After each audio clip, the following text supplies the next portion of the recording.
शेतकऱ्याला आमच्या इकडचं सांगणं आहे की जे चांगले कांदे असतील कोणाची बी गावातले एखाद्याचे कांदे घेऊन त्यानं स्वतः बीज तयार करायला पाहिजे. माझं एक शेतकऱ्याला विनंती आहे. कारण का त्या शेतीमध्ये आपले समजा जास्त पैसे काय झाले बियाला. मी आता स्वतः या वर्षी 2500 किलो कांदे लावून मी आता एक 40 किलो स्वतः बी तयार केले शेतामध्ये आणि मी तेच लावणार आहे. तेच बी सक्सेस आहे. तेच माझ्या शेतातले बियाण्याचा जो खर्च आहे ते आपला वाचतो. म्हणजे 3,000 रुपये किलो बिया एकरी 3 किलो बी लागते. म्हणजे माझे 3 एकरामध्ये पैसे किती गेले. नमस्कार शेतकरी मित्रांनो, कसे आहात तुम्ही. स्मार्ट शेतकरी मराठवाडा तुमच्या आवडत्या यूट्यूब चॅनलमध्ये तुमचं पुन्हा एकदा स्वागत आहे. आज आहे दिनांक 12 ऑगस्ट 2026 बुधवार आणि या व्हिडिओमध्ये आपण पाहणार आहोत सध्या नांदेड मार्केटमध्ये कांद्याचे काय रेट सुरू आहेत. या व्हिडिओमध्ये आपण कांद्याची रेट, क्वालिटी, शेतकऱ्याशी चर्चा, सर्व बाजारभावाचे आढावा या व्हिडिओमध्ये पाहणार आहोत. तर व्हिडिओ संपूर्ण बघा आणि आपल्या चॅनलवर तुम्ही नवीन असाल तर शेती संबंधित बाजारभावाचे सर्व व्हिडिओ पाहण्यासाठी आपल्या स्मार्ट शेतकरी मराठवाडा यूट्यूब चॅनलला सबस्क्राईब करायला विसरू नका. चला तर मग व्हिडिओला सुरुवात करूया.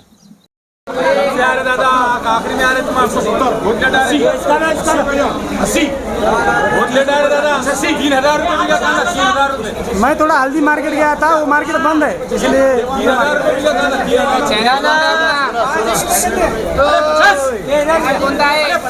स्मार्ट शेतकरी मराठवाडा, स्मार्ट शेतकरी मराठवाडा.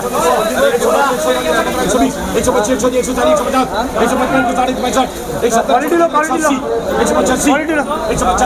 90 200 5 10 तुमचं का कोंडी कोंडी सोंडी वाई करो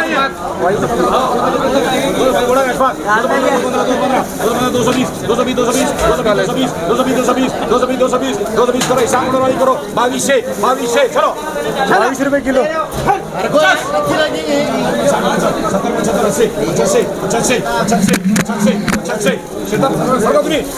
हे कोणाचं आहे 50 विनायक आहे.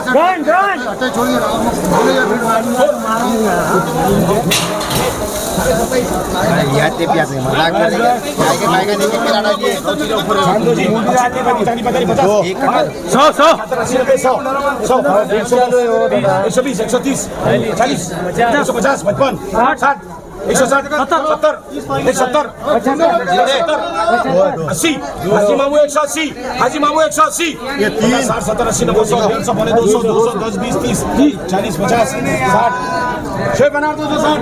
अरे 16 रुपये किलो, 26 रुपये किलो बिकी. 26 वो 26 रुपये किलो. हो 260 की ना. हा 200. हे विक्री 260 रुपये हे. हा तेच म्हणलं, हा तेच सांगा. ते दाखवा. हे मीडियम क्वालिटी हे 26 रुपये किलो. हे आहे ते 16 रुपये किलो.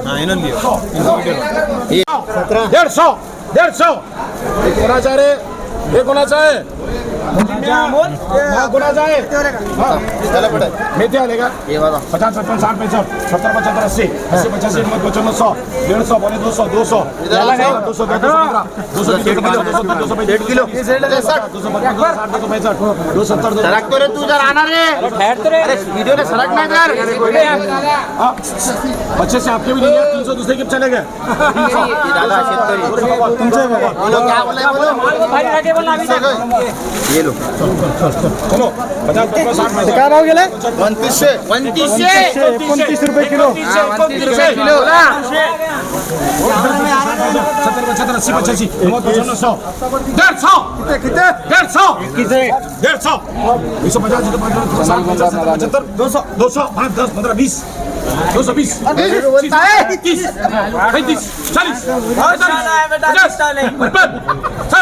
65 नहीं बोल रहा 70 2700 2700 2700 डाउन 2700 डाउन चलो 2700 रुपये.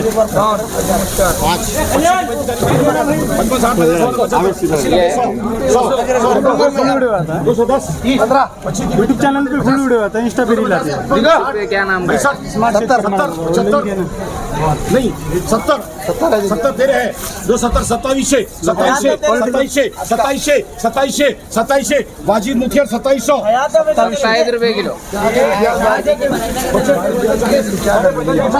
100 105 110 120 120 25 150 150 55 60 65 70 170 175 175 175 175 175 175 बोला 175 175 ऐसे करो चलो 175 17 रुपये 50 पैसे. 150 2600 रुपये. 50 खाली 50 डॉलर डॉलर डॉलर 110 120 140 150 डबल पत्ती है ना ये. डबल पत्ती है ना ये. डबल पत्ती का माल है. 270 280 28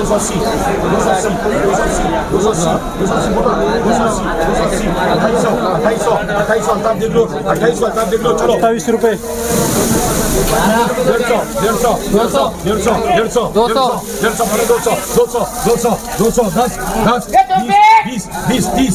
40 40 50 50 50 55 60 60 260 265 265 265 70 दूसरे हो गए 70 भैया दूसरे हो गए 75 75 75 75 275 बोलेगा 275 डाउन 2750 डाउन चलो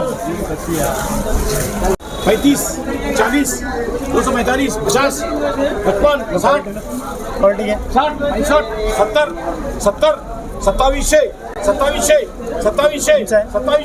2700 2700 2700 कोणती आहे व्हरायटी. व्हरायटी कोणता आहे. डबल पत्ती आहे. कोणत्या नहीं है. कोणता बी कोण्या कंपनीचा आहे. पुणे पुरसंगी. हाँ बोलो जरा इनको पूछो. 165 170 170 इधर पूरे आगे बड़े 180 करो आईडी करो 180 180 18 रुपये किलो. हो गया किलो. 18 रुपये किलो.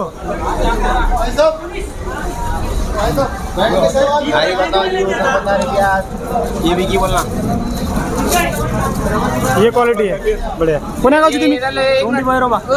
चोंडी भैरोबा कुठं आहे. तालुका वसमत जिल्हा हिंगोली.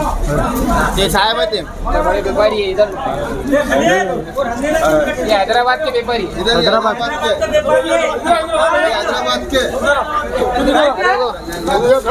पूरे ग्रुप का वीडियो लो. हैदराबाद के मलकपेट के ये नांदेड़ मार्केट में लगभग यहाँ से कहाँ से व्यापारी आते हैं खरीदने के लिए. हैदराबाद हाँ ये हैदराबाद के यहाँ पे निजामबाद हैदराबाद. हैदराबाद से एक मेरे को फोन आया था. भोकर मंडी का मैं वीडियो डालता है ना. सफेद प्याज की बहुत ज्यादा रिक्वायरमेंट है उनको. सफेद प्याज मिल जाएगा. हैदराबाद के बड़े व्यापारी को सब पता है. ये हैदराबाद चलते हैं. पूछो ना इनको सफेद प्याज मिल जाता है. यहाँ इस मार्केट में तो नहीं मिलता. दिखने को नहीं मिल रहा. अभी आता है अगले महीने से आएगा. अच्छा. ये प्याज ये प्याज मिलती बोलना. हैदराबाद से महंगा यहाँ पे गिरा। हाँ ये प्याज मिलती बोलना है. बताओ जी. अरे बड़े व्यापारी अपना सुनो. सुन तुम हैदराबाद से आए हो. नांदेड़ मार्केट के बारे में कुछ बताओ. बोलो यहाँ का कैसा रहा बोला नांदेड़ मार्केट नांदेड़ मार्केट के बारे में कुछ बताओ. बहुत सारे किसान यहाँ पर रहते हैं. नांदेड़ मार्केट नांदेड़ मार्केट के बारे में कुछ बताओ. है हैदराबाद से.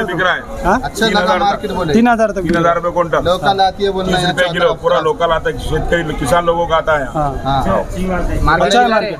मार्केट अच्छा है. बहुत बढ़िया मार्केट मार्केट अच्छा है है. बढ़िया है. अदरक लहसुन और प्याज के लिए एक बढ़िया नंबर मार्केट. मार्केट. बढ़िया मार्केट. पेशाब पकाने की सुविधा नहीं बाकी सब है यहाँ. और अच्छा आता दादा कोणा गावचे तुम्ही. चोंडी भैरोबा तालुका वसमत जिल्हा हिंगोली. तुम्ही चोंडी भैरोबा तालुका वसमत जिल्हा बोलना पड़ता. चोर पिंपरी तालुका औंढा. औंढा औंढा. कांदा कांदा आणले ना कांदा आणले ना तुम्ही तुम्ही दोघं एक हे निघायचे कसं आहे कांद्याची शेतीविषयी सांगा थोडे कांदा तुम्ही कोणती व्हरायटी वापरली कांद्याची किती आहे काय नाही व्हरायटी आहे पुणे पुरसंगी. पुणे पुरसंगी तुमचा दादा पुणे पुरसंगी शेतकऱ्याची आणि व्यापाऱ्याची पसंती सध्या पुणे पुरसंगीला चांगली आहे हां आमच्या गावामध्ये टोटल किती एकर असतो तुमचा आमचा 2-4 एकर असतो वर्षाला. वर्षानं 200 एकर कसं काय उत्पादनमध्ये किंवा याच्यामध्ये खर्च लागत सगळं करून कांद्याची शेती कसं काय परवडेल आहे का कांद्याची शेती परवडते पण भाव पाहिजे. भाव सरासरी कांद्याला 15च्या वर पाहिजे सीझनच्या टायमाला 15च्या वर पाहिजे. आता तुम्ही लागवड कधी केलेली आहे ही आमची नोव्हेंबरमध्ये झाली. नोव्हेंबरमध्ये लागवड झालेली आहे आता लावलाय का नाही आता नाही लावला. आता काय काय शेतीमध्ये आता कापूस सोयाबीन हळद. तुमच्याकडे हळद आहे ओके आणले का कांद्याला थोडंसं खत वगैरे युरिया वगैरे वरून जमत नाही म्हणतात. बरोबर आहे हां काही शेतकरी पहिलं मल्चिंग टाकत नव्हते आता मल्चिंग टाकायचं तुम्ही टाकता का मल्चिंग हां पाटपाण्यावर राहते आमचं. पाट पाण्यावर शिपडून देता का असं परत लावता नाही लवकर राहते कसं काय बाकी सांगा अजून त्याच्या नियोजनाबद्दल सांगा कीड व्यवस्थापन म्हणा किंवा जे काय म्हणजे काय आता आम्ही थायमेडन ते कोसामेट गोड वापरतो. चाळी आहे आमच्याकडे स्टॉक करायसाठी माल. चाळी असल्यामुळे चाळीमध्ये स्टॉक करतो ना नाही. हां चाळी म्हणजे वेअर हाऊस आहे ठेवायला म्हणजे पश्चिम महाराष्ट्र जे चाळी केलेले आहेत कांद्यात चाळ ही व्हरायटी चाळ आमच्या हे शेतकरी आमचे हो लय शेतकरी जे आमच्या दुकानाचे 10 वर्ष झाली अडचण. 10 वर्ष झाला होता हिंदुस्थानला सोडून जात नाही.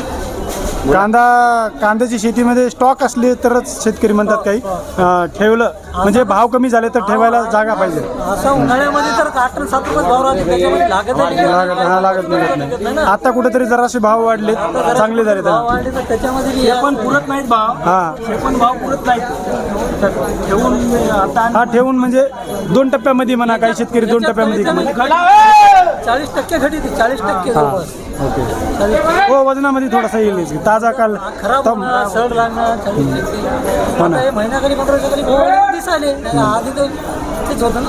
ओके चालतं तुमचा किती असतो नेहमी 2 एकर 1-2 एकर असतो 1-2 एकरमध्ये सरासरी ॲव्हरेज काय येतं किती क्विंटल निघतं अंदाजे तरी पण समजा एकरी 150 बॅग 150 बॅग ओके 150 बॅग म्हणलं तरी 70 नाही म्हणलं तरी 80 क्विंटल 70-80 क्विंटल 100 क्विंटलच्या जवळजवळ टार्गेट आहे ओके ठीक आहे चालतं धन्यवाद डायरेक्ट मार्केट का एक किलो.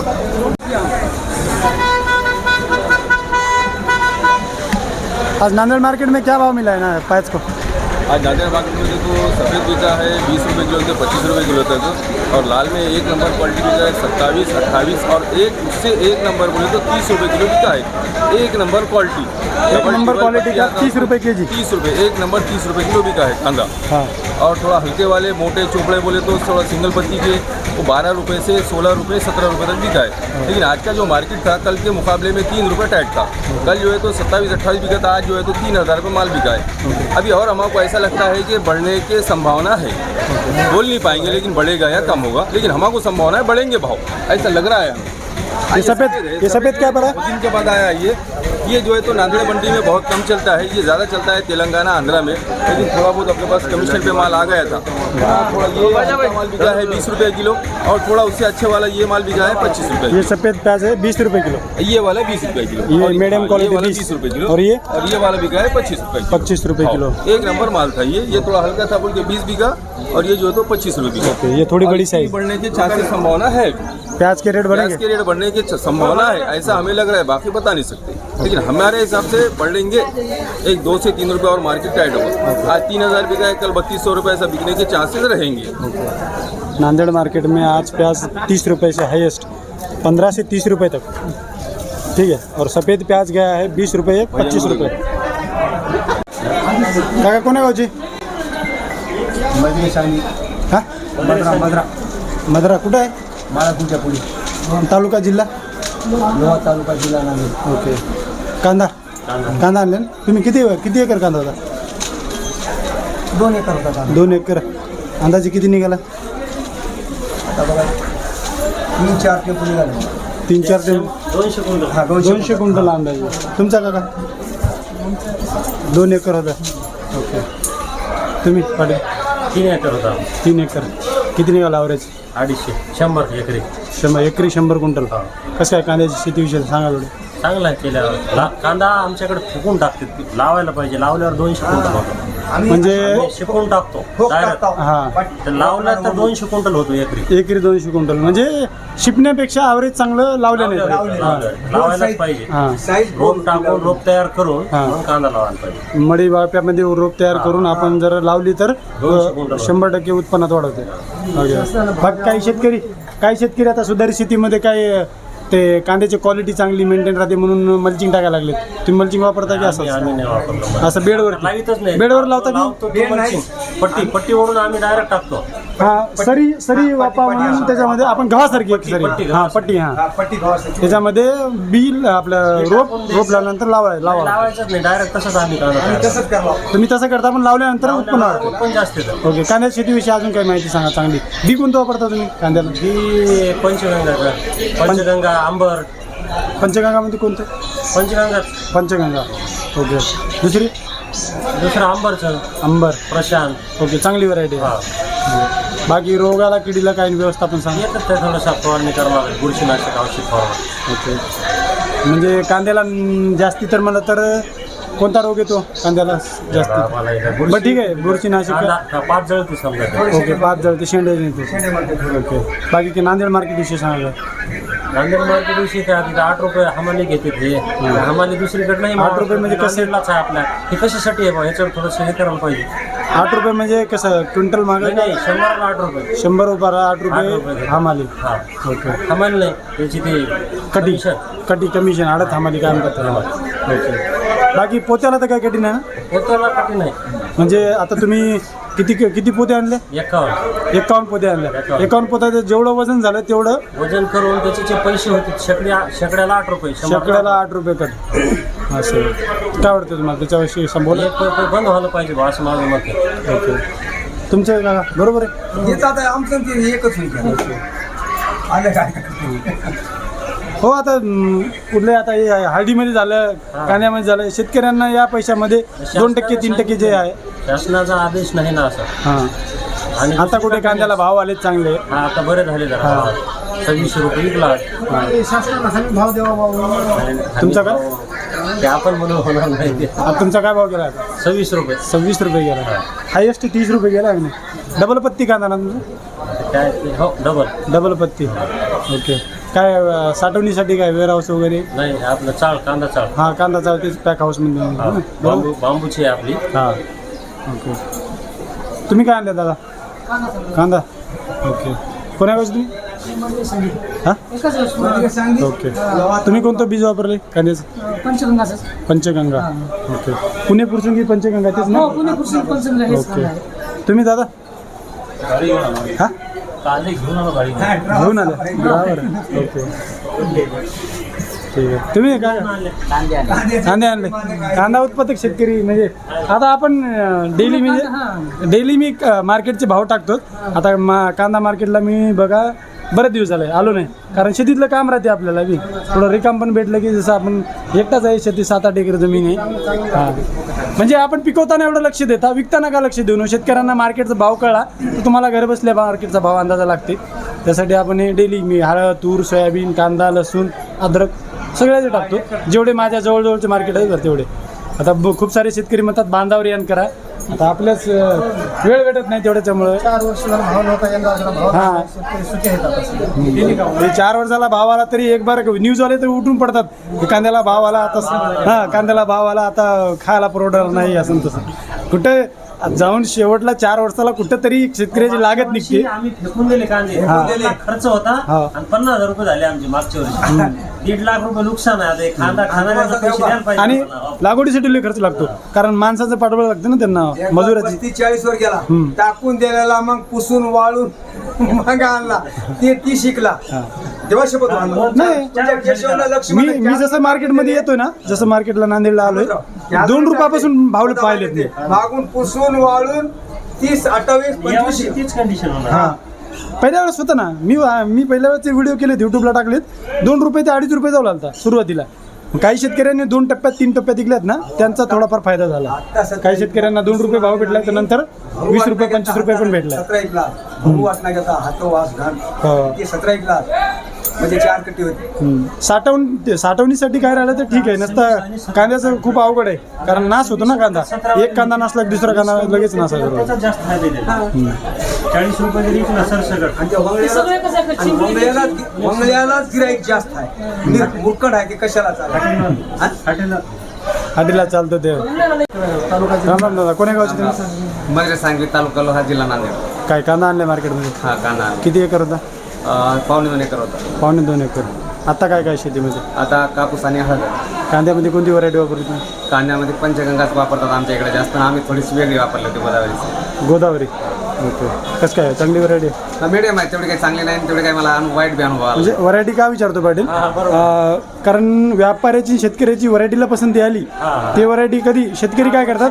ते आणाय पाहते ना. हा का, कारण आपण खूप साऱ्या व्हरायट्या वापरतात, खूप साऱ्या कंपन्या आहेत. आपल्या शेतकऱ्याला आमच्या इकडचं सांगणं आहे की जे चांगले कांदे असतील कोणाची बी गावातले, एखाद्याचे कांदे घेऊन त्यानं स्वतः बीज तयार करायला पाहिजे. माझं एक शेतकऱ्याला विनंती आहे, कारण का त्या शेतीमध्ये आपले समजा जास्त पैसे काय झाले बियाला.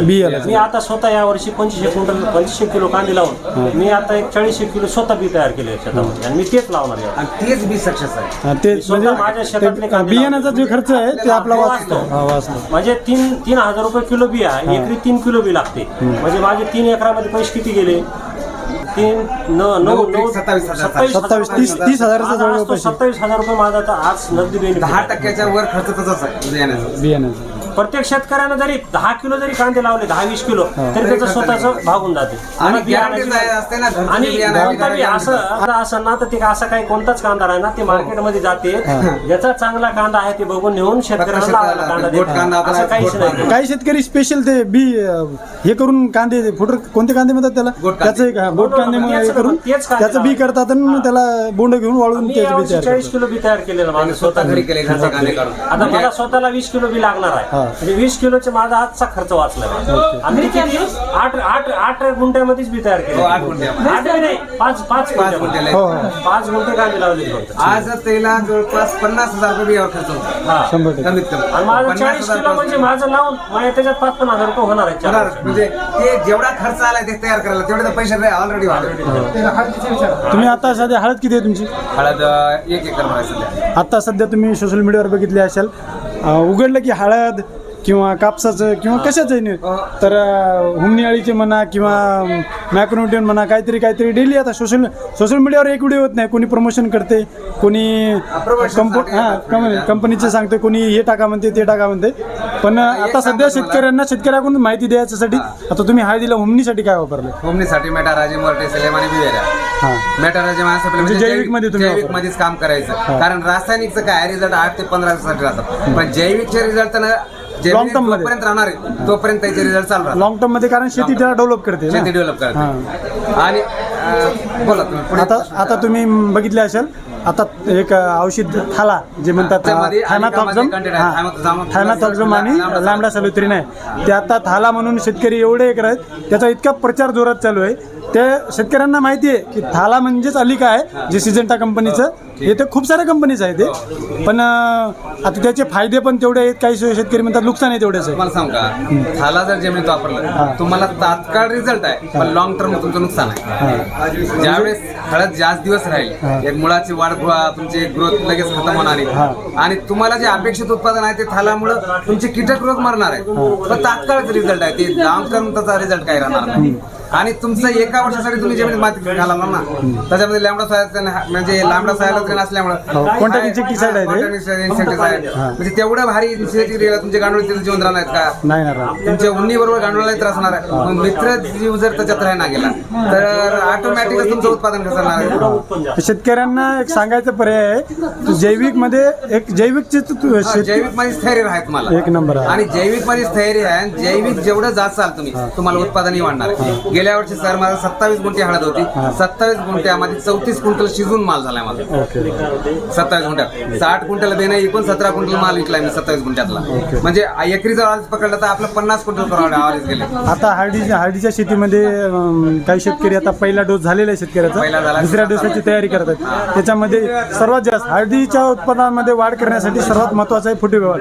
फुटवेची वाढ झाली म्हणजे हळदीचं उत्पन्न वाढलं. आणि फुटव्यासाठी सगळ्यात जास्त चांगलं काम करते तुमचं फॉस्फरस. फॉस्फरस मग फॉस्फरस काम करण्यासाठी पीएचबीचे बॅक्टेरिया मायक्रोरायझा ह्या 2 गोष्टी जर त्याच्यात वापरल्या तुम्ही तर ऑटोमॅटिक तुमचा फुटवा वाढतो. फॉस्फरस म्हणजे NPK हा. म्हणजे स्फुरत. हा. जेवढं स्फुरत जाईल जमिनीमध्ये फुटवा वाढते. तेवढं फुटवा. आणि स्फुरत देऊन फायदा नाही, ते अवेलेबल करणारे बॅक्टेरिया असणं आवश्यक आहे. मग त्याच्यामध्ये मायक्रोरायझा एक आहे, आपण पीएचबी देऊ शकता किंवा NPK देऊ शकता.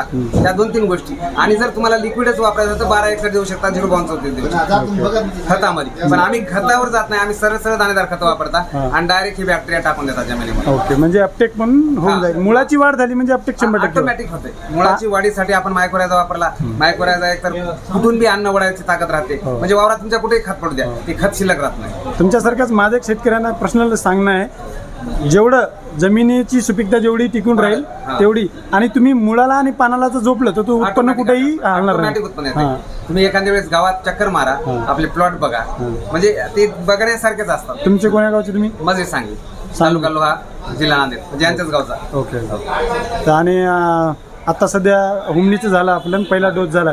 आता शेतकरी काय ते तुम्ही बघत असाल मल्टीप्लायरची लई चर्चा आहे. मल्टीप्लायर एक ह्युमिक ऍसिड आहे. फक्त त्याचं एक खासियत आहे की ते ह्युमिक ऍसिडचा पीएच कमी आहे. पीएच कमी असल्यामुळे खत लवकर अपटेक करते, त्याचा रिझल्ट दाखवते. म्हणजे त्यानं काय करते, खत अपटेक करण्यासाठी त्याचा पीएच जरा लो आहे, पीएच जमिनीचा लो करते. आणि पीएच लो झाल्यामुळे खत खपकुनी अपटेक चांगले होतात.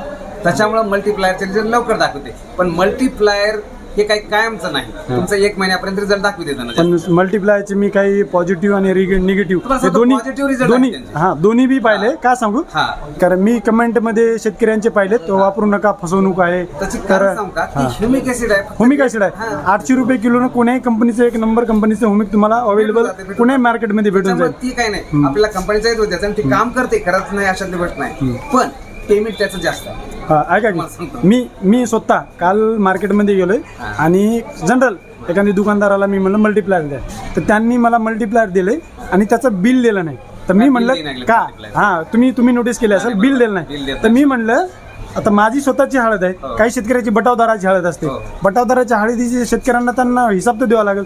त्यासाठी त्यांना म्हणलं बिल द्या, तर नाही म्हणलं एका पाकिटचं बिल नाही मिळालं, पेटीचं बिल. पेटी 7 ते 8 हजाराची घेऊन शेतकरी 7,000 8,000ला जे पेटी आहे अवेलेबल, ते तेवढी पेटी नेऊन शेतकरी काय करणार आहे? नाही ना घेतात शेतकऱ्यांना, जेवढं लागतं तेवढंच घे. कमिशन एजंटची दलाली 1900 रुपये एका पेटी मागे, एकी पेटीमध्ये. त्याच्यामुळे ते कसं मग तेच शेतकऱ्यांना मी कमेंट वाचलेत ते शेतकऱ्यांना, आणि शेतकऱ्यांना हे पण आलंय त्याच्यामध्ये की कंपनीशी जुडा, त्याचा फायदा होईल. म्हणजे नेमकं ते मार्केटिंग करायला लागले, ते नेटवर्क मार्केटिंग असतं ना, त्या टाईपचं करायला लागले. नेटवर्क मार्केटिंग म्हणजे नेटवर्क मार्केटिंग मध्ये माणसाला शेवटच्या पार्टीला काहीच शिल्लक तुम्ही जोडीत जा, पण कुणाला जोडायचं शेवटी. प्रोडक्ट चांगला असेल तर शेतकऱ्यांना सांगायला काही प्रॉब्लेम नाही, जे चांगलं असेल ते सांगा. पण त्याच्यामध्ये जे शेतकऱ्यांना फसवणूक होते. म्हणून द्या की तुम्ही मल्टीप्लायर 4 वर्षाला जमीन नका करू, किंवा 4 वर्षाला तुम्हाला खत नाही टाकायचा, अशी गोष्ट त्याच्यात शक्य नाही. खत हा लागणारच आहे, अन्न आहे शेवटी जमीन. शेतकऱ्यांना कशा प्रकारे फसवणूक, आता ते काय करतात, मल्टीप्लायरला शेणखताची बराबरी कोणताही केमिकल किंवा कोणताही मायक्रोन्युट्रिएंट कोणताही काही करू शकत झाल्यामुळे जमिनीचा एका महिन्यासाठी तुम्हाला रिझल्ट भेटतो. पण शेणखत हे 3 ते 4 वर्ष जमिनीत काम. शेणखताची बरोबरी कशी बरोबरी. तेच माझं म्हणणं आहे. आता ते सोशल मीडियावर असा प्रचार करायला लागले, 1 ट्रॉलीची बराबरी 1 मल्टीप्लायर, असं शेतकऱ्यांना फसवून कुठल्याही गोष्टी हे करणं चुकीचं आहे. चांगला असेल तर मनाला काही हरकत नाही, त्याचे रिझल्ट चांगले आहे, पण थोड्या काळासाठी तुमचं 1 महिन्यापर्यंत चांगला रिझल्ट आहे. आणि फुटवे काढण्यासाठी सगळ्यात चांगलं तुमचं फॉस्फरसचं प्रमाण योग्य पाहिजे जमिनीत. मग आम्ही दाणेदार पहिल्या डोसमध्ये, दुसऱ्या डोसमध्ये DAP टाकायला सांगता, म्हणजे फास्ट लागू हो. आणि 90 दिवसामध्ये जेवढा जास्त फॉस्फरस लागू करता येईल. फॉस्फरस लागू करण्यासाठी पीएचबीचे बॅक्टेरिया असतील, पुन्हा 0.34 असेल, किंवा मायक्रोरायझा असेल. मायक्रोरायझाचा वापर आम्ही पहिल्या सुरूपासून करायला सांगतो. मायक्रोरायझा खूप साऱ्या कंपन्या देतात, चांगल्या कंपन्या. मायक्रोरायझा म्हणजे आपल्याला त्याच्यात कंटेंट असावं मायक्रोरायझाचा विषय, म्हणजे दाणेदार मध्ये टाकता येते तुम्हाला, किंवा झायटॉनिक आहे चांगल्या कंपनीचं, पुन्हा व्याम म्हणून आहे, म्हणजे बऱ्याच कंपनीचं बऱ्याच नावाचं, पुन्हा राजामिका आहे निर्मलचं. मायक्रोरायझा जेवढा जास्त वापरतात. आणि फॉस्फरसचं काम हळदीला 180 दिवसापर्यंत पडतं. फॉस्फरस आता माझं मी हळदवाला शेतकरी आहे. हळद चांगली हेल्थ जर असेल हळदीची तर 45 ते 60 दिवसापासून ते 120 दिवसापर्यंत हळदीचे फुटवे जे येतात आणि मी काय ते म्हणतो, फायद्याचे असतात. हळदीचे फुटवे फक्त 90 दिवसापर्यंत हा, यावं. 90. त्याच्यानंतरचे फुटवे आपल्या फायद्याचे नाही आहेत. नाही हा. 90 दिवसामध्ये जेवढा फुटवा काढायचा आहे म्हणून आम्ही 45 ते 90 दिवसामध्ये फॉस्फरसचा हाय ग्रेड देतो. हाय ग्रेड म्हणजे तुम्ही जेवढं DAP पुरत जाईल तेवढं water- फायद्याचं. हा, जेवढा फायदा त्याच्यानंतर आपलं फॉस्फरसचं प्रमाण एकदम कमी करून टाकायचं. ते नंतर त्याच्यानंतर पोटॅशियम पोटॅची आवश्यकता पोटॅशची आवश्यकता लागते, कारण नायट्रोजनची शेंगा आवश्यकता वाढीची लागते. असतात नाही नायट्रोजनची आवश्यकता नाही, पण नायट्रोजन कसं आहे टप्प्याटप्प्यात द्यायला टप्प्याटप्प्यात. पाहिजे. एक तर झाड बी खराब होणे आणि एक तर त्याची झाडाची ग्रोथ बी चांगली व्हावी. म्हणजे balance मध्ये सगळं balance मध्ये NPK द्यायला. नायट्रोजनला आधार कसं हळूहळू द्या. आता काही शेतकरी काय करतात, हळद आता फ्लॅट चांगले दिसतात, सुरुवातीला फ्लॅट इतके भारी दिसतात की एकरी तो 3 डोस टाकून देते आणि जेव्हा त्याला शेंगा वाढीची जरूरत असते तेव्हा शेतकरी बिलकुल त्याला सोडून देते. मग त्यांना NPK देत नाही ना, कुठली तर पानावर एखादी करप्या आला तर बुरशीनाशक मारतात. गवतरा वाटी नायट्रोजनची पूर्तता हा? करतात. गवतरा वाटी म्हणजे गायच्या गोमूत्र वाटी. आणि जर त्याच्या नायट्रोजनची पूर्तता होईना गेली तर मग आपल्याला अमोनियम सल्फेट आमचा दुसरा स्रोत नायट्रोजनचा आणि त्याच्या नाही पूर्तता होता शेवटी युरिया येतात. युरिया कसं आहे चांगला आहे पण प्रमाण त्याचं व्यवस्थित घेत नाही. एका एकरसाठी फक्त 10 ते 15 किलो एका महिन्याला लागते. अमोनियम सल्फेट एक नंबर. अमोनियम सल्फेटचे 25 ते 30 किलो जर एका महिन्याला वापरला तुम्ही, कोण्याही कंपनीचं आणि घ्या, काही 2-3 विषय जर नाही. वापरला तर तुम्हाला जेवढी ग्रोथ पाहिजे तेवढी ग्रोथ घेऊन भेटून जाते. आणि तेच कोण्याही कंपनीचं काय काही विषय नाही, पण अमोनियम सल्फेट वापरणं का तर लवकर अपटेक होते त्याचं. नायट्रोजन साठी अमोनियम सल्फेट, फॉस्फरस साठी DAP वापरा, दाणेदार वापरा. पहिल्या डोस मध्ये दाणेदार, भेसळ डोस मध्ये आणि नंतर DAP वापरा. त्याच्यानंतर आपल्याला जर पोटॅश पाहिजे असेल तर म्युरेट ऑफ पोटॅश. काळ्या रानाला म्युरेट ऑफ पोटॅश जमते, पण चुनखडीच्या रानाला तुम्हाला S-40 वापरावं लागेल पोटॅश. आता तुमच्याकडे कापूस किती आहे? कापूस आपला 3.5 एकर आहे. 3.5 एकर. आता कापसाची पहिली फवारणी झाली असेल, दुसरी फवारणी कापसाच्या आपल्या 2 फवारण्या झाल्या. जवळपास कापसाला 70 ते 80 चाप लागलाय आज. आज कधीची लागवड आहे? 5 जूनची लागवड आहे. 5 जूनची लागवड आहे. ओके. म्हणजे तुमची आता कापसाची आता आमच्या इकडे तर दुसरीच फवारणी आहे. दुसऱ्या फवारण्या तुम्ही काय वापरता? ऑलरेडी आता 4थी फवारणी आल्या. आता ही फवारणी आम्ही अमावास्याची फवारणी म्हणून करतो. कारण काय ह्या टाइमला बोंडाळीची येते, थ्रिप्सचा अटॅक जास्त आहे, तुडतुड्याचा अटॅक आहे. तिन्ही अटॅकसाठी फवारणी करावी लागते. बोंडाळीसाठी तुम्ही काय परफेक्ट बोंडाळीसाठी परफेक्ट सुपर चालते. त्याच्यानंतर ते कंटेंट असलेला कोणत्याही कंपनीचा असू द्या. ते म्हणजे प्रोफेनोफॉस प्लस सायपरमेथ्रिन म्हणजे आळी आणि अंडी दोन्ही घालण्यासाठी तुम्हाला घटक गेले की चालतं. त्याच्यानंतर प्रोपेनोफॉस झालं. आपल्या थ्रिप्ससाठी आम्ही टॉलफेट नावाचं एक नवीन घटक कंटेंट आलाय. टॉलफेट 15% त्याच्यानंतर आपला रिजंट मधला जे फिप्रोनिल आहे 5% समजा किंवा 18% समजा किंवा 80% समजा, प्रमाण वेगवेगळं आहे त्याचं. फिप्रोनिल कोणतं आहे? जंप आहे, खूप सारे कंपनी 80% आहे. ते 80%चा 4 ग्रामचा डोस आहे किंवा 18%चा 15 ml चा डोस आहे किंवा समजा तुम्ही 5% घेतला 40 ml चा डोस आहे. मग त्या हिशोबाने चालत. म्हणजे हे थ्रिप्ससाठी आपल्याला कोणता कीटक आहे महत्वाचा. आता समजा तुमचा तुडतुडा असेल तर बोरिक ऍसिड तुम्ही 20 ग्राम वापरू शकता पंपाला किंवा दुसरे टॉलफेन राईड म्हणून 20% मधला औषध ते पण वापरू शकता 10 ग्राम पंपाला. म्हणजे जे रोग असेल त्याच्यावर इलाज करणं महत्वाचं आहे. जर पाता वगैरे लागला असेल तर एखादी बुरशीनाशक घेऊ शकता किंवा टॉनिक घेऊ शकता. बुरशीनाशक कंपल्सरी आहे कारण पात्याच्या स्टेज मध्ये आपला फुल पाता गळतं. गळू नये म्हणून बुरशीनाशक वापरावं लागते. आणि तुम्हाला जर न्यूट्रिशनची गरज पडत असेल तर मायक्रोन्यूट्रिएंट वापरा एखाद्या चांगल्या कंपनीचं. ठीक आहे, चालतंय. बाकी अजून काही माहिती सांगा? बाकी काही नाही, चांगलं आहे सगळं. शेतकऱ्यांना होईल तेवढी आपण माहिती शेतकऱ्याकडूनच शेतकऱ्यांना पोहोचवण्याचा प्रयत्न करतो. शेतकऱ्यांना प्रत्येक गोष्टीवर प्रॅक्टिकल. शेती कधीच घाट्यात जात नाही. फक्त कसं आहे शेतीला बिझनेस म्हणून बघायची शेतकऱ्यांना नाही म्हणून घाट्यात. शेतकऱ्यांना कधीच तुम्हाला सांगतो रुपयाचा 2 रुपये करून देणारी एकमेव आपला जर धंदा असेल तर शेती. 1 रुपयाचे 2 रुपये करणार. 1 रुपयाचे 2 रुपये आणि एका दाण्याचे 100 दाणे हे करणं एक शेती एक बिझनेस म्हणून जर बघितला शेतकरी तर 100% त्याचं प्रॉफिट आहे. आता मला गेल्या वर्षी तुम्हाला सांगतो माझ्या 3.5 एकरामध्ये टोटल उत्पादन 13 लाख रुपयाचं. तर जवळपास कितीही होऊ शकते फक्त केलं पाहिजे. नियोजन सगळ्या गोष्टी तुम्हाला. आणि तुम्हाला की नाही प्रत्येक गोष्ट तुमच्या नजरेखालून गेली पाहिजे शेतीमध्ये. समजा नुकसान कुठं व्हायलंय, फायदा कुठं व्हायलाय, काय रोग पडलाय त्या रोगाचं ज्ञान असणं आवश्यक आहे. प्रत्येक शेतकऱ्याला प्रॉपरली तुम्ही शिकून नुसतं बाहेर गेल्यावर तुम्हाला सांगतो लोकांची हमाली करण्यापेक्षा आपल्या शेतामध्ये कष्ट केले कधीही चांगले. आता काही सोशल मीडियावर एवढे खूप सारे आता बघितला व्हिडिओ टाकतात त्यांना तर खरं तर कापसामध्ये कोणता कीड कधी येते आणि कोणता हा कीड कोणता आहे याची सुद्धा नॉलेज नाही. पण शेतकऱ्यांना सांगतात की नक्षत्र वाईज फवारणी घेतात. तुम्हाला सांगतात कोणत्या नक्षत्रामध्ये टेम्परेचर ठराविक टेम्परेचर असते आणि प्रत्येक टेम्परेचरचा एक कीटक आहे. मावा तुम्हाला आश्लेषा नक्षत्रामध्ये जाणवते, त्याच्यानंतर तुम्हाला मगा आली की थ्रिप्स जाणवते, त्याच्यानंतर तुम्हाला पांढऱ्या माशी आणि तुडतुडे जाणवतात. पुन्हा मिरगामध्ये पहिल्यांदा तुडतुड्याचा अटॅक जास्त असते. म्हणजे टेम्परेचर वाईट कीटकाची संख्या कमी जास्त असते. आता मगा जर लागली तर ऑटोमॅटिक ही कीटक संपतात पहिल्याची माव्याची आणि नंतर थ्रिप्स वाढते. म्हणजे ते एक तर त्यांचं आपलं कापसाच्या जीवनमानानुसार आणि एक तर तुमच्या निसर्गाच्या टेम्परेचरनुसार किंवा नक्षत्रानुसार जर तुम्ही चांगल्या फवारण्या केल्या ना तुम्हाला 100% रिझल्ट येतो. आणि मी तर वैयक्तिक शेतकऱ्यांना होईल तेवढी माहिती सांगतो आणि शेतकऱ्यांना सरळ सांगतो, कापसावर एका टाइमला एक कीड कधीच येत नाही. तुम्ही नोटीस केले असेल, कारण माव्यासोबत तुडतुडे येतात, कमी प्रमाणात राहते आणि काही कीड जास्त प्रमाणात मावा सोबत तुडतुडे राहतात, पांढरी माशी सोबत थ्रिप्स राहते आणि परत पांढरी माशी सोबत बोंडळी राहते. तर हे शेतकऱ्यांना कळलं पाहिजे. आणि प्रत्येक गोष्टीला एकच कीटकनाशक काम करते. आता आपण परफेक्ट सुपर घेतलं, तुडतुडे थोडेफार त्याला गॅस पाहिजे असल्यामुळे त्याच्या वासानं तुडतुडा मारतो, पण ते लॉंग टर्म नाही. समजा आपण दमन सारखं औषध घेतलं, एक टॉनिकचं काम करते, थोडंफार झाडाला मजबूत केल्यामुळे थ्रिप्सचा अटॅक कमी येते. आणि फिप्रोनिल जर घेतलं तर तुमचा थ्रिप्स 100% पण त्याचं प्रमाण आता वाढले, कारण पहिलं प्रमाण आता वाढ घ्यावं लागलं. पहिलं आम्ही 20 ml रिजन 5%च्या रिजन 20 ml मध्ये 1 नंबर रिझल्ट येतो. आता 40 ml घ्या वापरावं लागले, त्यावेळेस रिझल्ट आलाय. आणखी आता तुम्हाला समजा 12 ते 15% आले ना, ते देखील चांगलं औषध आहे. त्याचे रिझल्ट चांगले आले. 2-3 वर्षापासून मी ते गेलो.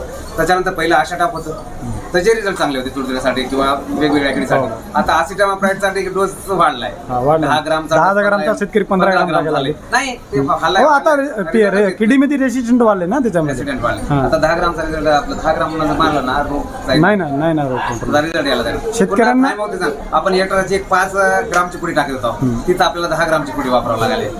10 ग्राम म्हणजे 2 पुड्या टाकलं तर रिझल्ट यायला, नाही तर रिझल्ट नाही. कुठलेही मॉलिक्यूल वापरा, कुठलेही केमिकल वापरा, फक्त जे आपल्या किडीला किडी कंट्रोल करतील. शेतकरी 500 रुपयाचं औषध आणलं, त्याचा 5,000 रुपयाचा फायदा होत नसेल तर शेतकऱ्यांना ते टाळणं खूप गरजेचं आहे. कारण प्रत्येक मॉलिक्यूल आता मला सांगतो, शेतकऱ्यांना निव्वळ रासायनिकडे जावं. आपल्याला दशपर्णी अर्घ घरी बनवा, त्याच्यानंतर तुम्ही गांडूळ बेड घरी राहू द्या तुमचं, तुम्हाला टॉनिक होते त्या गांडूळ बेडाच्या पाण्यापासून. दशपर्णी अर्क बनवा, मातीचा एखादा स्प्रे घ्या. तुमच्या वराचा मातीचा स्प्रे घेतला, हे कीटक 50% ऑटोमॅटिक कमी होते. ते मारा म्हणाल नाही डायरेक्ट, पण मारणं कसं आहे, काही शेतकऱ्याला आज आणणं उद्या मारणं, आणि मारणं प्रत्येक गोष्टीवर की नाही. प्रत्येक गोष्टीला जर मारत बसला तर जगामध्ये आपण कुणालाच मारू शकतो. आपण सगळ्या कीटकाला कसं मिळू शकतात, फक्त एक आपण प्रामाणिक प्रयत्न करायचा की बाबा आपली जर कंट्रोलच्या बाहेर दिसलं तर आपण रासायनिक घ्या, त्याच्या आधी तुम्ही जैविकवर देखील काम करू शकता. आता माझं तर तेच म्हणणं असते, पहिल्या 2-3 फवारण्या जैविक चालू द्या, नंतर तिथून पुढे रासायनिक चालू. खूप सारे ऑप्शन आहेत शेतकऱ्याकडे, खूप ऑप्शन आहे. खूप ऑप्शन आहेत. तुमचं दशपर्णी अर्क आहे, तुमच्याकडे ब्रह्मास्त्र आहे, तुमच्याकडे जे काही घरी बनवता येईल, टॉनिक वर्गीय देखील सगळ्या गोष्टी बनवतात. काही शेतकरी स्लरी बनवतात. म्हणजे कोणती, आता तुम्ही जे मायक्रोरायझा म्हणल्यात, त्याच्यामध्ये जर तुम्ही चांगल्या कंपनीचं मायक्रोरायझा घेतल्या आणि त्याला थोडंसं घेऊन शेतीमध्ये टाकून जर 2 ते 3 लिटर किंवा 10 लिटर काढल्या, परत तुम्ही एखादी टाकीमध्ये त्याला गुळ दूध असं काहीतरी टाकून केलं तर मल्टिप्लाय त्याला अजून डबल करू शकता, तुमचा खर्च कमी होईल. खाद्य कार्बन मेन, आणि कार्बनचा स्त्रोत आहे शेण मेन झाला. त्याच्यानंतर प्रोटीनचा स्त्रोत आहे डाळ, सरकी पेंट, शेंगदाणा पेंट. त्या पेंटी देखील प्रोटीन मध्ये येतात. मग जीवाणूला तुम्ही खाला जीवाणू ते मल्टिप्लाय 100% होतं, ऑटोमॅटिक मल्टिप्लाय होतं, तुमचा खर्च वाढतो. आणि झाडाची प्रतिकारक शक्ती वाढली की ऑटोमॅटिक तुमचा खर्च कमी होणार आहे. तुम्हाला तेवढे जास्त फवारण्या घ्यायचं बसत. आणि झाडाला जर तुम्ही हातावर सांभाळा लहानपणापासून तर ते बेजारी काढणार. लेकरासारखं शेतकरी सांभाळतो, शेवटी त्याला कुठेतरी कमी तरी पडतो नसतं असं हाताने करतात. आता तुम्ही जे शेतीमध्ये खताचं एक विज्ञान आहे बघा, खत आपण किती किलो वापरायला, त्या झाडाची आवश्यकता किती आहे हेच माहित नाही शेतकऱ्यांना. हे माहिती नाही शेतकऱ्यांना. खरं तर खताचे किती अन्नद्रव्य जे आहेत, 16 प्रकारचे अन्नद्रव्य आहेत, ते शेतकऱ्यांना किती लागतात आणि कधी लागतात ते माहिती नाही. सांगतो, कार्बन, हायड्रोजन हे देखील अन्नद्रव्य आहेत, ते देखील लागतात. आपण फक्त NPK पासून पुढे चालतो, पण मेन घटक आहे कार्बन, हायड्रोजन, ऑक्सिजन. हे जवळपास 90% तुमच्या झाडाच्या शरीराची गरज हे 3 घटक करतात. हायड्रोजन पाण्यातून घेते वनस्पती, ऑक्सिजन देखील पाण्यातून हवेतून घेऊ शकते, आणि आपलं हायड्रोजन, नायट्रोजन आणि कार्बन जे आहे तुम्हाला त्या हवेतून काय पूर्तता करते, आणि जमिनीतून टाकलेल्या शेणखतातून काय पूर्तता. हे झाले अन्नद्रव्य. आता 16 प्रकारची, आणि ऍसिड हे पण 16 प्रकारचे लागतात, पण हे शेतकऱ्यांना माहिती नाहीत. जसं की अमिनो ऍसिड आलं, हुमिक ऍसिड आलं, ग्लुटामिक ऍसिड आलं, फॉल्विक ऍसिड आलं, अशा खूप सारे ऍसिड आहेत. पण शेतकऱ्यांना ते कधी लागतात, किती फायद्याचे आहेत हे शेतकऱ्यांना सांगणं खूप गरजेचं आहे. माहिती नाही. अभ्यास कमी झाला. आपण युद्धाच्या मैदानात उतरला, हातात तलवार नाही किंवा कुठलं शस्त्र नाही, तर तिथं युद्ध जिंकणं शक्य आहे का? तसं ज्ञानाचं शस्त्र प्रत्येक शेतकऱ्याजवळ पाहिजे. तेच मग होईल तेवढं आणि इथून पुढे बघा, शेतकऱ्यांना शेतीचा चांगली माहिती काबाड कष्ट करून शेतीमध्ये काही शिल्लक राहणार हा. नाही. तुम्हाला नियोजन. नियोजन कमवावं लागेल, तुम्हाला प्रत्येक गोष्टीचा आराखडा तयार करावा लागेल. बाबा कधी काय येते माझ्या जमिनीत, कुठला रोग येते, कसा येते. आता माझ्यासारखा तुमच्यासारखा शेतकरी शेतीमध्ये रोज काहीतरी नवीन शिकायला भेटते रोज. आणि शेतीमध्ये किती जरी शिकला एक तरी कमीच. टक्क्याच्या वरी कळणार. तुम्हाला सांगतो तुम्ही संपूर्ण ज्ञानात जरी गेला तरी शेतीमध्ये 1% वरी कोणीच हुशार नाही. कारण प्रत्येक उणीवा आणि प्रत्येक वेळेस समजा तुमचं हवामान बदल होते, तुमची कीड बदलते, तुमचं पीक बदलते, त्याच्यामुळे निसर्गावर अवलंबून आहे आपली संपूर्ण शेती पुरी. ज्ञान येईल. फक्त एक आहे, आपण प्रयोग करीत राहायचे आणि आपण चालत राहायचं. आणि 50% तुम्ही जैविक आधार घ्या, 50% तुम्ही रसायन वापरा. कारण नाही इलाज आहे, रसायन वापरलं नाही तर आपल्या वरात काय बी येणार नाही. रसायनही वापरावंच लागणार आहेत, कारण प्रगती जशी जशी व्हायला तसंच चालावंच लागणार. अजून काही माहिती सांगायचं असेल सांगा. अजून आता- शेतकऱ्यांना होईल तेवढी नाही, आपण माहिती चांगली सांगायला चांगली माहिती शेतकऱ्यांना पाहिजे. आता मी वैयक्तिक 27 गुंठ्यात गेल्या वर्षी 34 क्विंटल हळद काढली. मी दरवर्षी 20 क्विंटल प्लस कापूस काढतो. माझ्याकडे क्षेत्र थोडं आहे, पण थोड्या क्षेत्रामध्ये कसं माल उगवा, आता मी जवळपास 10 लोकांना म्हणजे सांगत हो असतो. मी जेवढे आता तुमच्यासारखा जवळ शेतकरी मी आहे. मी एक नाही, आता मला हळद उत्पादक शेतकरी झालं, जेवढे लोक आहेत कापूस उत्पादक झालं. चांगलं होते हा, समजा. हा. तसं कारण का आपण प्रॅक्टिकल गोष्टी जातो बरं. प्रॅक्टिकल कडे जोपर्यंत माणूस जात नाही प्रॅक्टिकल तोपर्यंत काही खरं नाही. शेत बांधावर जाऊन जोर करणार नाही तर शेतकऱ्यांना समजणार आणि नाही. शेतकऱ्याला थोडंफार- सोशल मीडियावर शेतकऱ्यांना भ्रमित करणारे खूप असतात. निव्वळ तुम्ही दुकानदाराच्या भरोशावर हा नका. येऊ नका. किंवा दुकानदार बी म्हणून नाही, कन्सल्टंट असू द्या, दुकानदाराच्या भरोशावर नका. कारण कुणाचा तर काही स्वार्थ असल्याशिवाय तुम्हाला काय देणार नाही. त्यामुळे स्वतः हुशार व्हायचा प्रामाणिक प्रयत्न करा. बस. राम राम. चालतंय, धन्यवाद.